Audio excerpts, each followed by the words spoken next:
Today on the Bourbon Bites podcast, I'm reviewing Weller 12 Bourbon and talking about new whiskeys and video games coming out this month.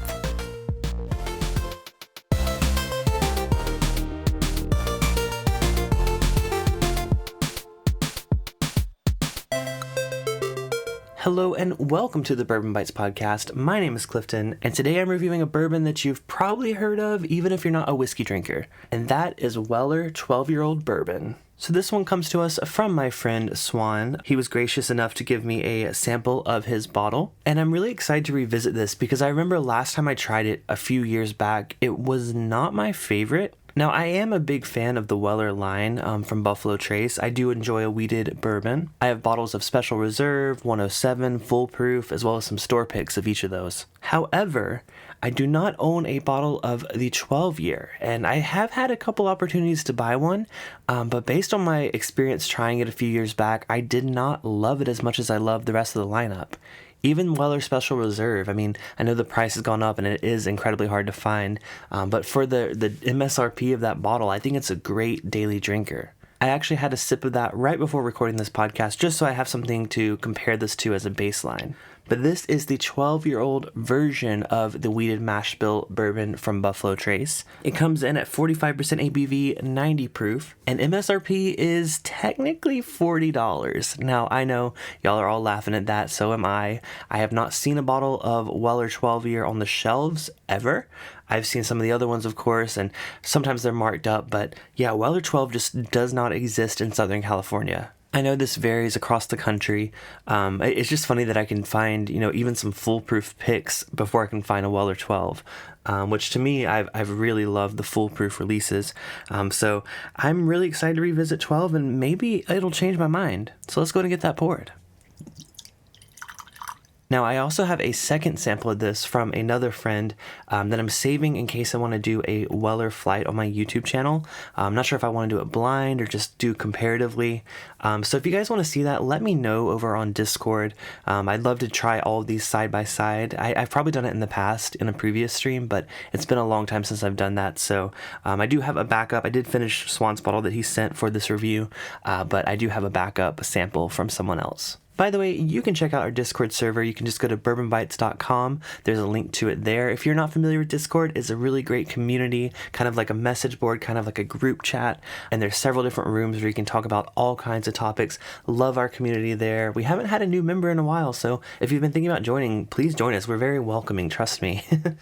And while I'm doing the plugs, I might as well plug our Patreon, patreon.com/bourbonbites, where you can support the show for as little as $2 a month. Get access to things like polls to shape the future of live streams and podcasts, early access to my video reviews, and at the higher tiers, get access to some really cool hangouts, including our monthly hangout where we play some Jackbox games, we just hang out, we drink.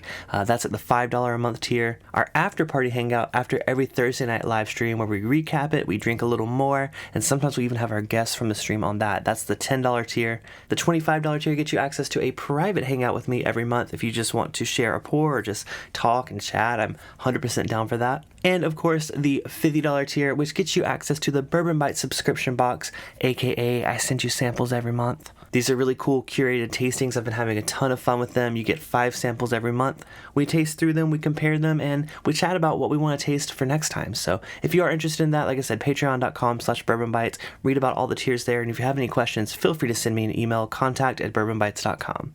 But with that out of the way, let's get to the Weller. First, let's give it a nose. That smells really nice.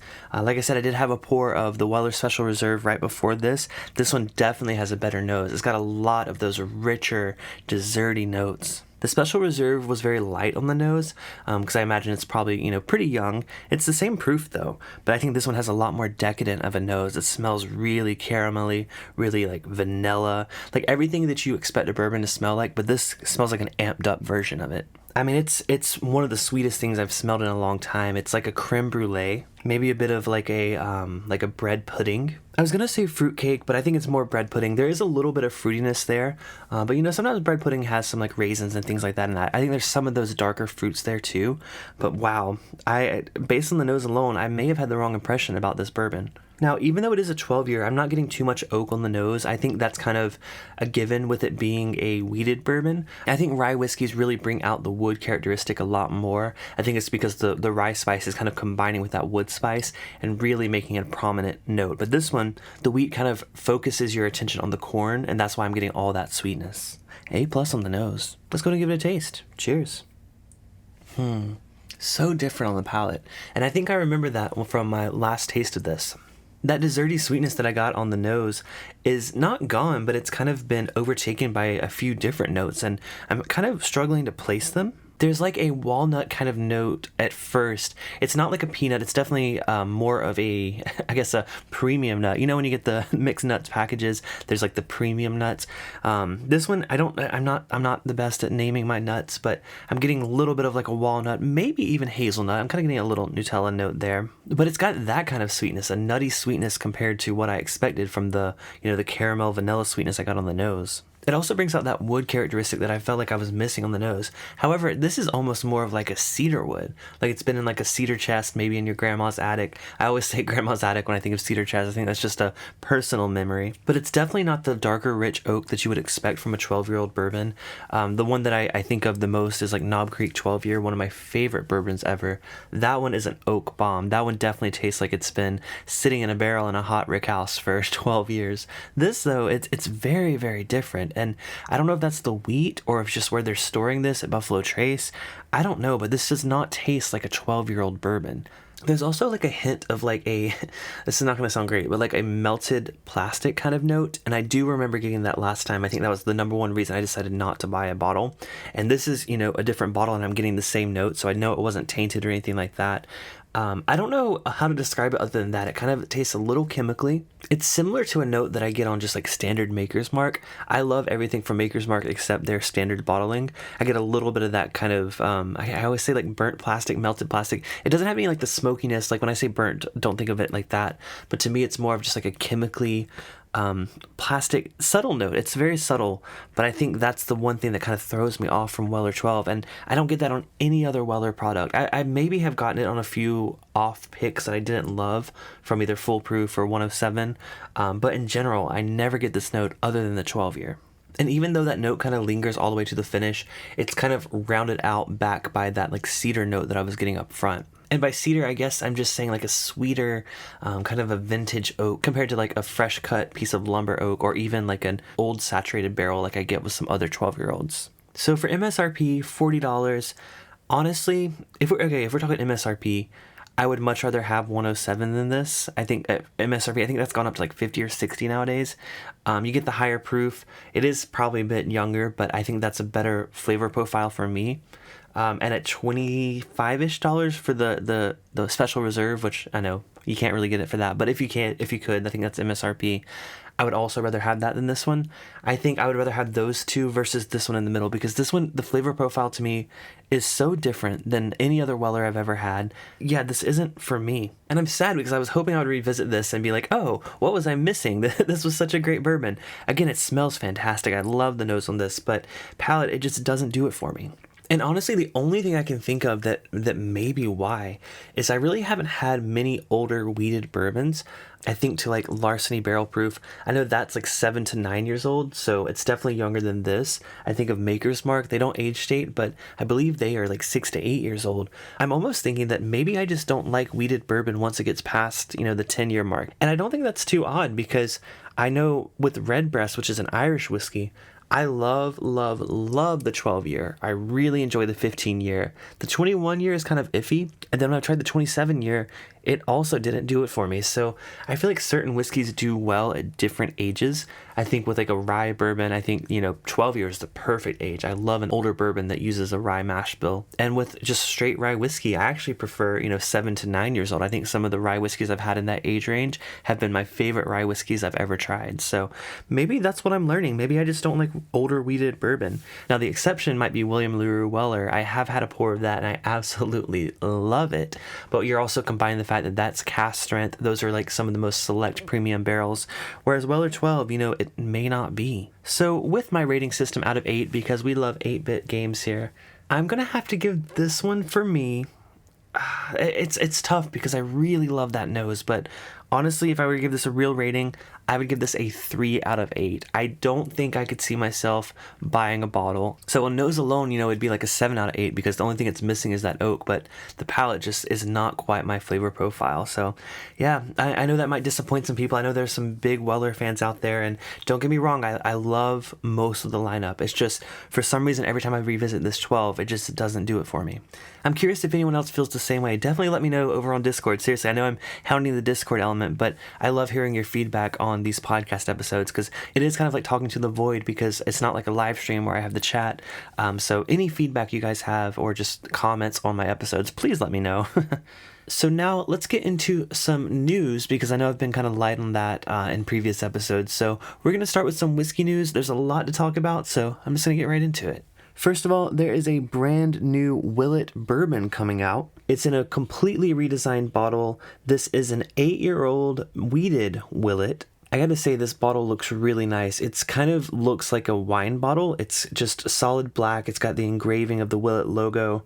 This one comes in at 108 proof, and it's the first release of Willett wheated bourbon. So this was distilled back in spring of 2013 and is being bottled in the summer of 2022. We do know that the proprietary mash bill is barreled at 115 proof and char number 4 American oak, of course non-chill filtered as always, and it's supposed to be released this fall. MSRP is going to be $230. I imagine this is going to be impossible to find. Let's be real. Most Willett bourbons are just non-existent on the store shelves. If it is, it's going to be, secondary prices. I can't imagine what they're going to charge for this, knowing what they charge for the other bourbons. But I will say, I'm very, very intrigued. Willett is always a distillery to me that I either really like it or really dislike it. I'm not a big fan of Willett Rye. I have tried some of the younger bourbon. I think it's like 4 or 5 years old. I liked it a good bit. Definitely more than the rye, but I have not had any of their older aged releases. I've heard some really incredible things. So I definitely would love a chance to try this one. I just don't know if I'll actually ever have that chance. So if you know someone with a bottle that's willing to share a sample, please let me know. I would love to review it here on the podcast. Other new releases worth mentioning is the new Maker's Mark limited edition release, BEP. So this uses 10 virgin toasted French oak staves, which at first confused me because I knew they used the 10 French oak staves for their Maker's 46 release. So I was curious what makes it different, but these are actually toasted staves. So a lot more of those vanilla, marshmallow kind of notes that I love about a bourbon. Now this one comes in at 109.1 proof. It says this release has prominent wood sugars that bring forth strong notes of vanilla, caramel, and sweet spice. And this is actually a celebration of their 110 barrel entry proof. So at first I was like, oh, cool, that's like a new entry proof. But no, that's just the standard barrel entry proof for Maker's Mark. So it took me a minute to see what's different about this one. But with those toasted staves, I'm imagining this like a toasted Maker's 46, and I'm all about that. So looking at the label, I'm realizing this is a 2023 release. And at first I was like, wait, was there even a 2022 release? And that was the BRT 01 and 02. Now, I heard very, very little about these bottles. Basically, it's highlighting the barrel rotation process, how they, move their barrels down across the rickhouse. The first release showing off how the whiskey is affected at the higher levels of the rickhouse, and the 02 being the lower levels, which have the darker, heavier characteristics. So I don't know why I haven't heard anything about the 2022 release. Have you guys even seen reviews? I'm sure there's been reviews of it. I just can't believe I missed that. What the heck? So I definitely want to try the 2022 ones, but this 2023 release sounds way more exciting. So let me know if you've had a chance to try the ones from this year. And I think one's actually not even out yet. Why is no one talking about this? They were announced back in February of this year, but I haven't even heard anyone talking about them. So let me know. And lastly, in whiskey news, the TTB is proposing that American Single Malt Whisky have an official definition. Now, I know this is something that a lot of American Single Malt lovers have wanted. It's kind of a Wild West category because there's not very many places doing it, but the TTB has proposed a new official definition of American Single Malt Whisky. So they've defined it as made from 100% malted barley, distilled entirely at one distillery, mashed, distilled, and matured in the U.S., matured in oak cask of a capacity not exceeding 700 liters, distilled at no more than 160 proof, which is 80% ABV, and bottled at 80 proof or more. So a lot of those aren't that different from other American whiskeys, but it does sound like they are finally trying to regulate this. So there is a 60-day period where this is, open for comments, open for questions, and, maybe some disputes. But so far, it looks like this is probably going to pass. So I don't have too much experience with American single malts. I've enjoyed quite a few of them, but I would love to try more of them. And I imagine the industry is probably very, very excited about this, to have an official definition so people aren't going out making crazy things and calling it American single malt. So before I wrap this episode up, I do want to talk about some new video games coming out this month, the month of August 2022. One that actually just recently came out, or it's in its beta period, is Multiverses. I've talked about it on a previous episode, and I have been enjoying the heck out of that game. It's basically like a Super Smash Bros. Kind of game, but it's based in like cartoon universes. So there's like Iron Giant, there's like Scooby-Doo, there's like Wonder Woman. It's actually a ton of fun. It's cross-platform too, so if you have a PlayStation or you have a PC or an Xbox, you can play against people on all platforms. So if you want to battle me on that, you can look me up. My username is BRBN Bytes. So the word bourbon was banned on WB servers, but BRBN Bytes.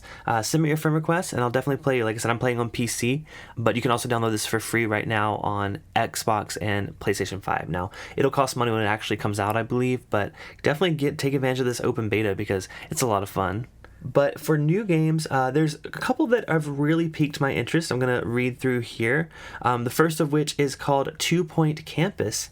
So this is a sequel to the game 2 Point Hospital, which is basically like a hospital simulator strategy game where you're building your hospital, you're adding wards, you're hiring doctors. I've played a little bit of it, but not too much. But this new one sounds very exciting. So it's based on a college campus. So you are developing the different programs, the different themes of the school. I love these simulation games. I think I date back to like Roller Coaster Tycoon, one of my favorite games from my childhood, number 3 to be exact.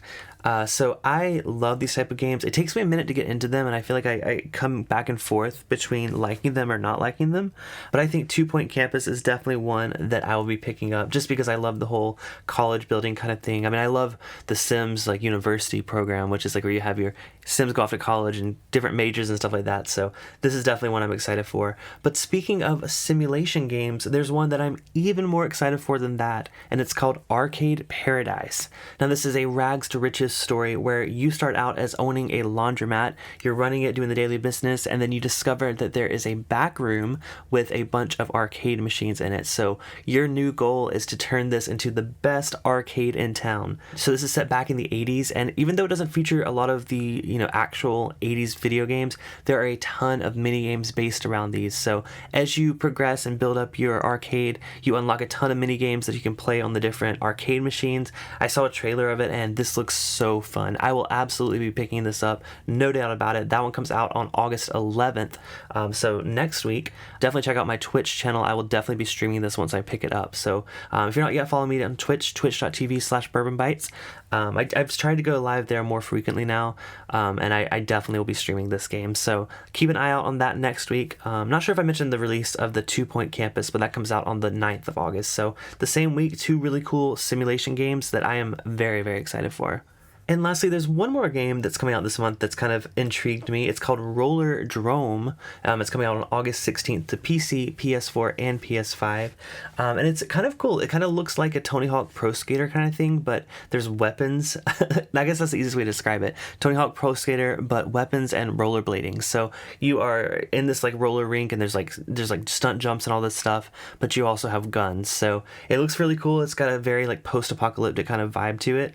And honestly, just like a ton of fun. I like the idea of combining the rollerblading with, shooting and attacking, and it looks like it can be a lot of fun, but also really hard to play. So I'm looking forward to watching some other people stream that. I probably won't be doing it because I imagine I'm not going to be good enough to stream it, but I definitely look forward to watching other people play it, and I might pick it up if it's on sale. So with that, I think that wraps up this week's episode. Thank you for tuning in. Like I said, I love doing these news-focused ones early on in the month.